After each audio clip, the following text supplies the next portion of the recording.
Hey guys, welcome to Crazy Burger. So this is the second part of my video looking at games I just couldn't stop playing. And if you missed the first part, I'll leave a link in the description. But this second part, we're looking at games that are a little bit more current and more recent. Also looking at a few games that are not even officially released yet, because obviously we played them as part of Game of the Month for Indie Heroes 3. Yep, that's a little sneak peek. But there's obviously 10 games I'm going to be looking at, 10 further games I just could not stop playing. Without further ado, let's get stuck into the video.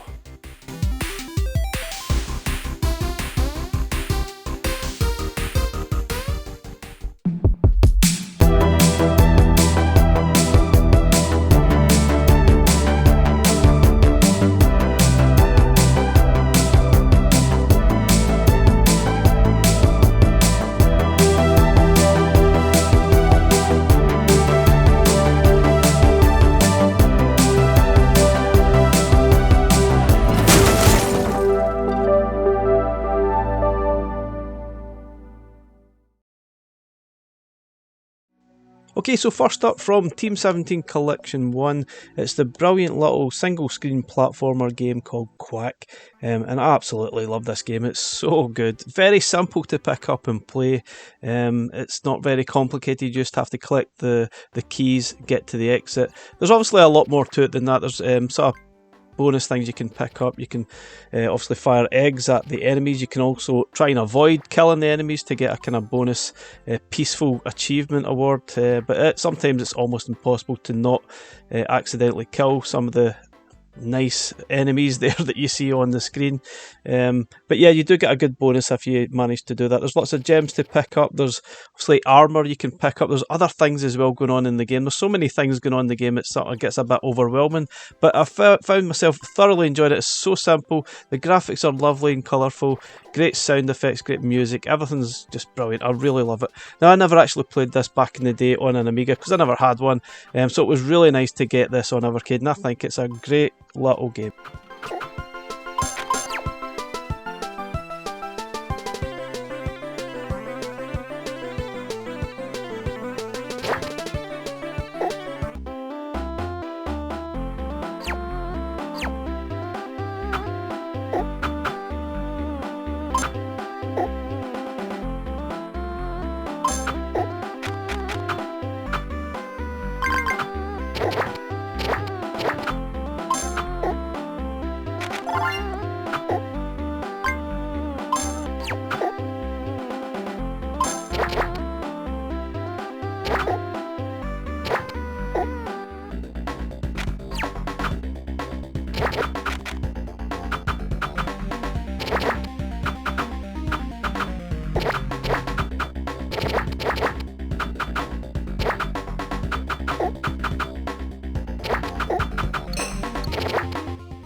Okay, next up it's on to Pico Arcade 1 Collection, and the game I'm looking at is Steel Force, which is an absolutely frantic, mad shoot 'em up of sorts in the arcade style.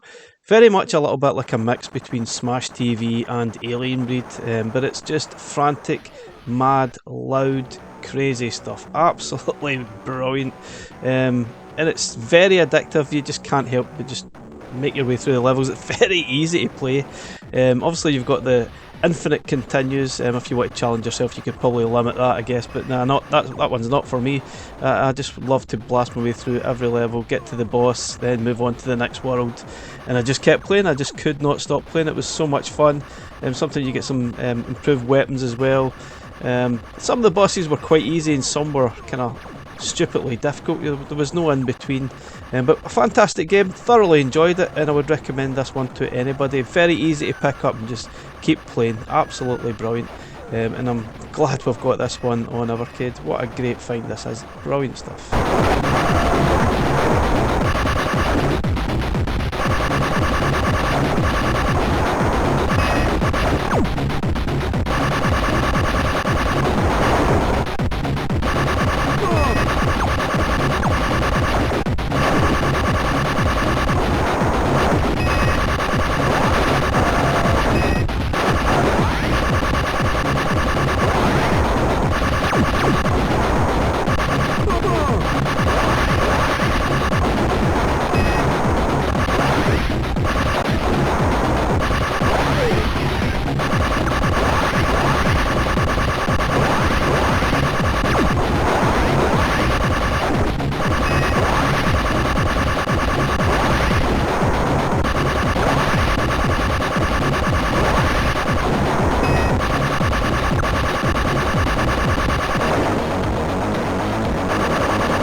Okay, next up, and sticking with Pico Arcade 1, I've chosen The Legend of Silk Rad. And this was something of a surprise to me. Had never heard of it, never played it before, and it's a fantastic scrolling beat 'em up. Really, really cool. And I thoroughly enjoyed playing it, and it's actually really quite in depth. There's lots of different branches you can take through the game, so you could certainly replay the game and sort of experience some different stages and such. But wow, and there's 3 different characters to choose from, and all 3 of them have really odd names. Like this one has the name Munmu, and I only actually noticed that while I was playing through for this video purposes, but which kind of surprised me. But anyway, what a great little game. Tons of different stages, tons of levels, loads of special effects with the special moves. Really surprisingly impressive. Thoroughly enjoyed it. I could have probably picked Final Fight, which obviously I've loved. I loved Final Fight for years and years and played that as soon as we got the Capcom collection. But given the fact not everyone's got the Capcom collection, I chose this one instead, and I think this one is fantastic. And hopefully everyone picks up this cart just to experience some of those games you probably had never played before. There's certainly some true gems on this collection, and I thoroughly enjoyed playing through this one.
Okay, next up it's Sydney Hunter and the Sacred Tribe from the Sydney Hunter collection. Now this might be a surprise inclusion in this video, given the fact that I probably didn't rate the cart that highly at all.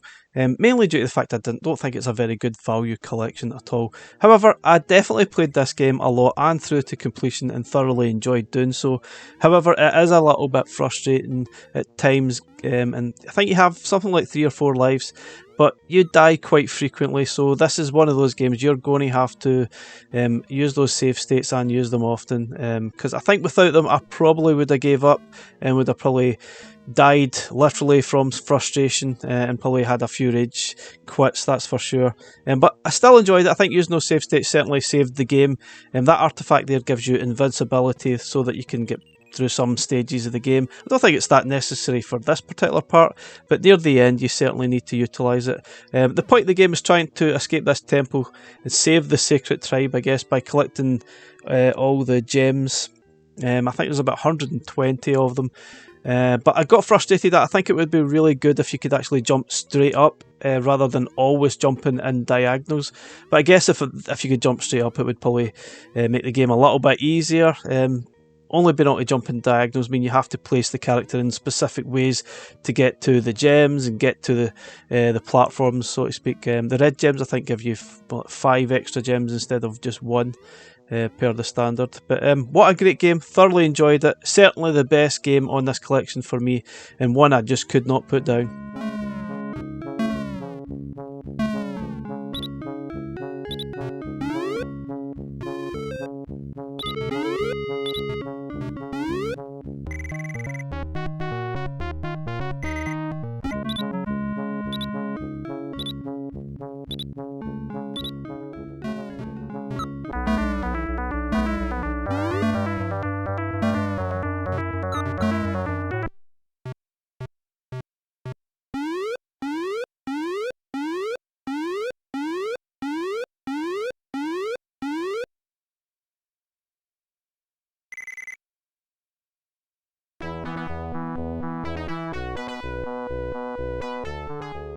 Okay, next up, it's from the Delphine Software Collection, it's Flashback.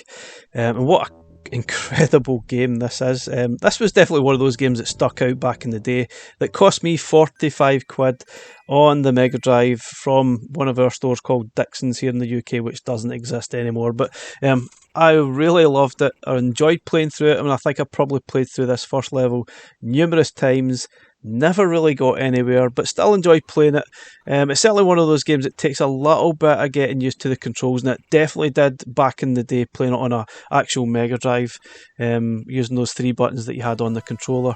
It's a bit of a combination between jump, unholster your gun, shoot, that type of thing, but it certainly was tricky. All the jumping mechanics took a little bit of getting used to, and it's exactly the same on the Evercade version here.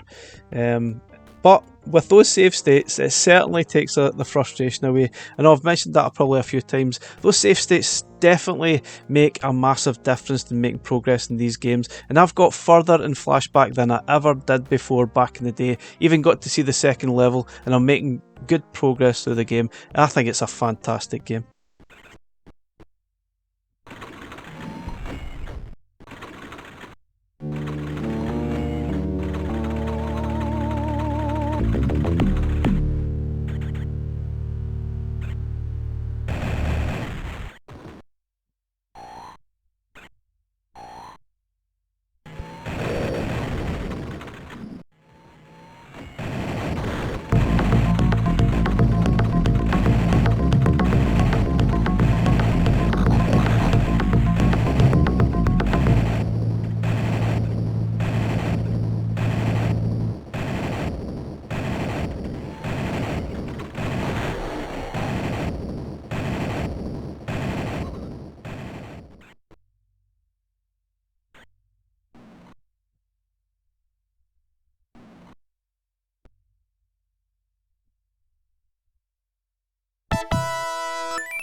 So next up from one of the more recent collections, it's Sunsoft Collection 1, and I've chosen Blaster Master Boy.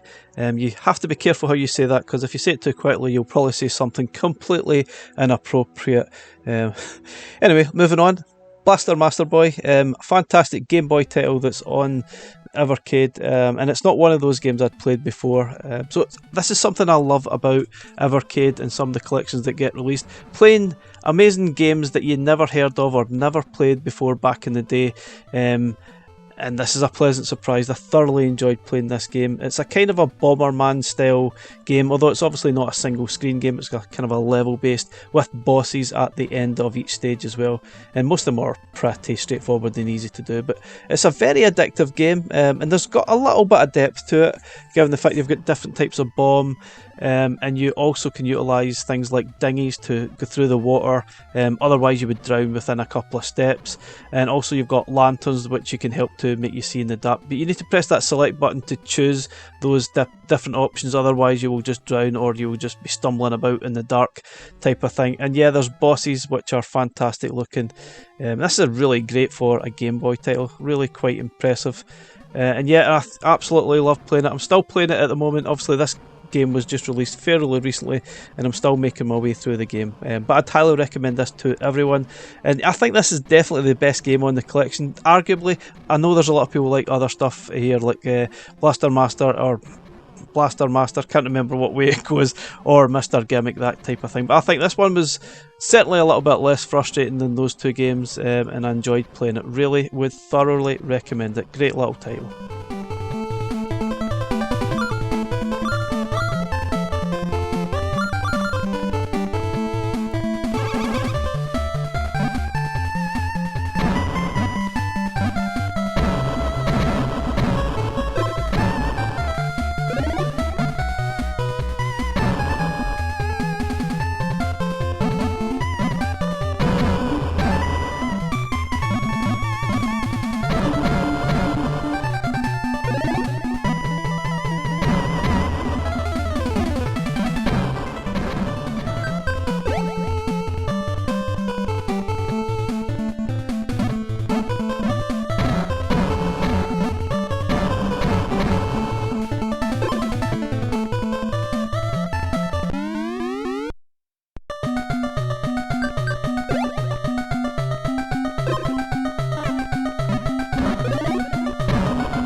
Okay, next up, we're looking at a few games now that are not actually quite released at the time of this video.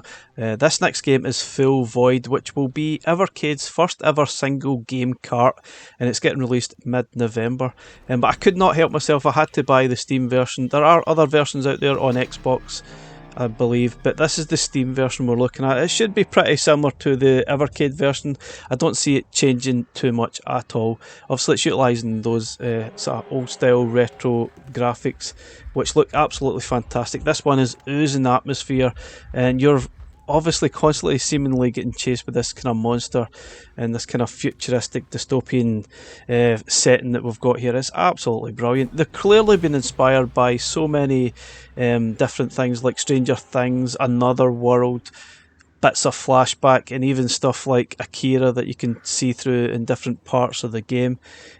what a great little title. Looks fantastic. It certainly captures the imagination, the atmosphere. It's one of those ones you want to crank up the sound, maybe even play the game through some headphones or something. Absolutely phenomenal. I really enjoy playing it. I really couldn't stop playing it. Once I got it on the Steam Deck, I couldn't stop playing it. And obviously I've purchased the Evercade version as well. I'm looking forward to trying that out when we get it and playing through it again. It's one of those games I'd happily play it through this multiple times. There was achievements that you can play through, which I've only found about half of them. I think there was 12 achievements and only found 6 through the game. But wow, and this part I thought was inspired from games, sort of films like Terminator 2. Kind of thing. We're utilising that sort of keyboard to override some sort of electronic things in the game, like this lift here. But yeah, you will probably die quite a lot when you're playing the game, but it's not that frustrating level like Another World, for example. I feel as if the game, obviously you will die, but you will learn from it quite quickly, and then you will sort of make progress. Where I felt sometimes in Another World, you just keep dying and dying, and you don't really know why and what's happening. Whereas this game, it's certainly a lot more user-friendly. For me, I felt, okay, I died, but you will learn from it, and then you move on, and you keep making progress. It's very, very addictive, and I think this is going to be one of the best games you'll ever see on Evercade. Absolutely fantastic stuff. Looking forward to playing the Evercade version, and it's not long now. It will be middle of November when it gets released, and hopefully, if you'll be lucky enough, you might even get the special edition, which will come complete with the art book and provide some background to the story.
Now, just jumping in here, guys, this part in particular definitely gave me Akira vibes. This obviously the Japanese anime film from the late 80s, which was kind of a fascinating, weird, amazing Not sure if I loved it or didn't like it, I really don't know. It was certainly fascinating, but this whole section definitely gave me Akira vibes, no doubt about it.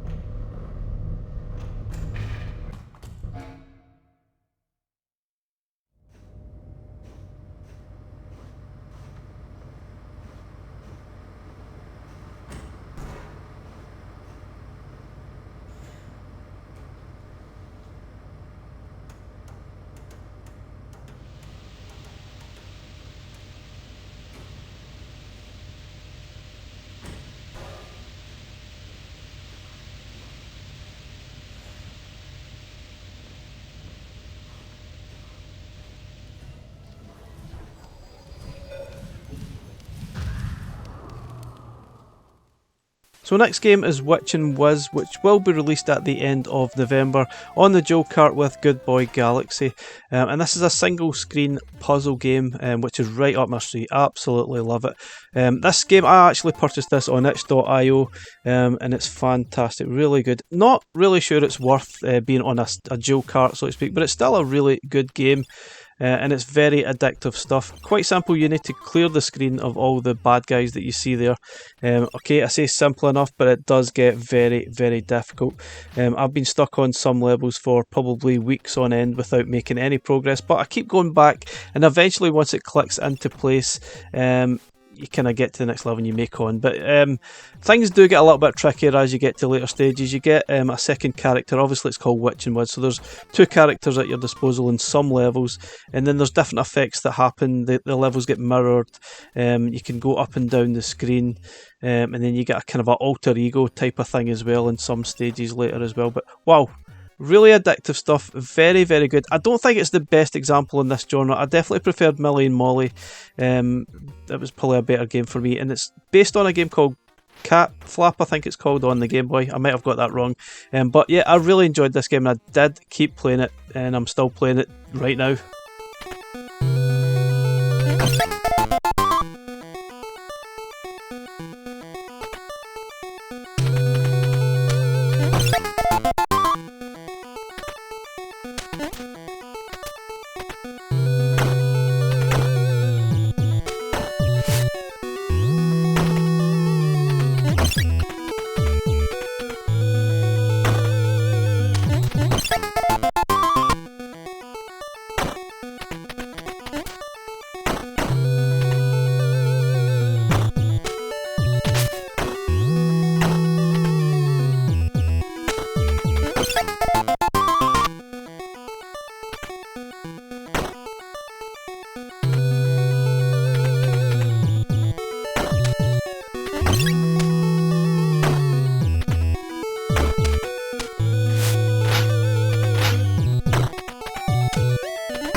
Okay guys, second last game. This is Donut do, do. I cannot say this word properly. I cannot say it at all. I keep saying do.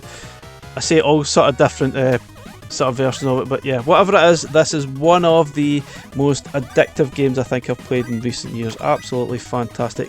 It's a kind of a modern take on a sort of old retro style game, where it's a single screen, you collect all the donuts and then get to the donut at the top. Brilliant stuff, really addictive, great soundtrack, and obviously you've got these baddies constantly chasing you, the toilet just never gives up, and then you've got the monkeys that just annoy you as well. But yeah, very straightforward, just jump, collect all the donuts, get to the end.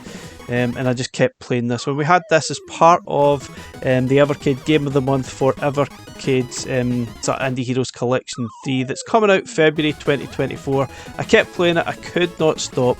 It's fantastic. But just a word here, this is not actually the Evercade version I'm playing here. I thought I would purchase it on Steam so that I could play it again because I really enjoyed it. And it would be great if we could have this sort of wonderful background bezel on the Evercade version, but I'm not really sure we will. And the versions don't really differ much, they are pretty much identical really. Both extremely addictive, absolutely fantastic. I am surprised that we didn't get this on a kind of a dual cart, for instance, because this game is good enough to be on a dual cart rather than on an Indie Heroes collection. I feel that the value of this is so much more, but what a game, what a game.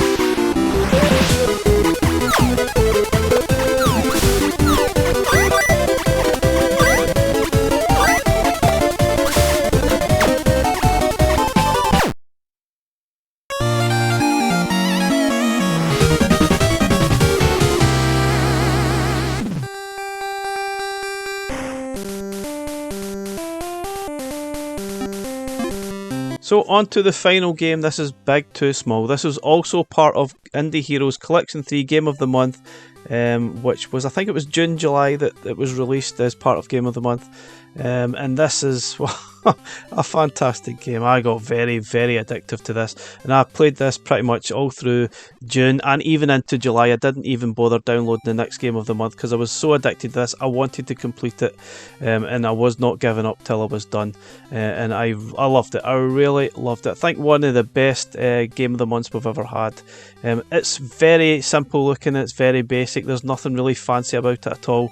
It's a single screen puzzle game where you need to line up all the animals onto their chosen sort of fruit or whatever it is you've got. You've got peanut for the elephant, and you've got apple for the goat, and then you've got the cheese for the mouse, kind of thing. But wow, so simple, basic stuff, but made for a really thoroughly addictive, brain sort of hurting puzzle game. I thoroughly enjoyed it. I definitely got stuck on a few of these levels for a couple of weeks on end, which is why it took me so long. But it's one of those games I took on holiday with me, played it while I was on holiday, while I was relaxing, and I sort of intended to play a lot of different games when I was on holiday, and I pretty much only ever played this one game on the Evercade.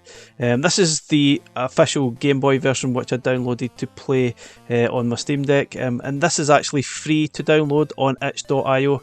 You can download this and play it on a Game Boy emulator, or you can play it on the Game Boy Color emulator, which we've got here, and it's fantastic. Obviously, if you were purchasing the digital version, it would cost you a lot more, but for some unknown reason they gave this game for free away on itch.io, which is baffling to me. It's one of those games you could easily just charge £5 to £10 for this game, but I thoroughly enjoyed it. I know it's not going to be everyone's cup of tea at all, but for me this is what I really enjoy playing, especially on the handheld. Just relax, put my feet up and try and work out these puzzle games. There's not really, I guess, not a lot to it. It's just one I can just concentrate and try and figure out how to complete it. And yeah, sometimes it can be a little bit frustrating. I feel as if it could be doing with a kind of rewind function, which is in Which and Was, because I feel sometimes I accidentally chose the wrong animal and moved accidentally and then had to sort of reset and do it all over again. And some of the levels, there's certainly pars where you can try and complete the levels in certain moves, which will open up some bonus levels, which is another challenge completely. But I absolutely loved this game. I thought it was fantastic.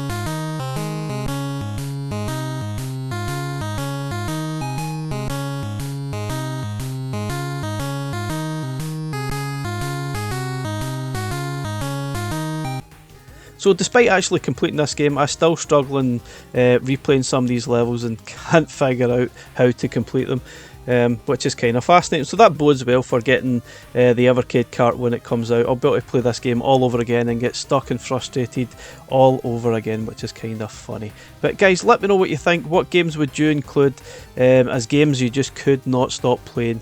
Games that are just so good, so enjoyable that you could not put down. Thanks very much for watching. I'll leave you some pictures that I took of the actual Evercade version that I played on holiday of Big Too Small and just kept playing till I finished it. I just could not put it down. Probably stuck in some of the levels for weeks on end, but thoroughly enjoyed it and I was so chuffed when I finally completed it. Thanks for watching guys, catch you next one, bye for now.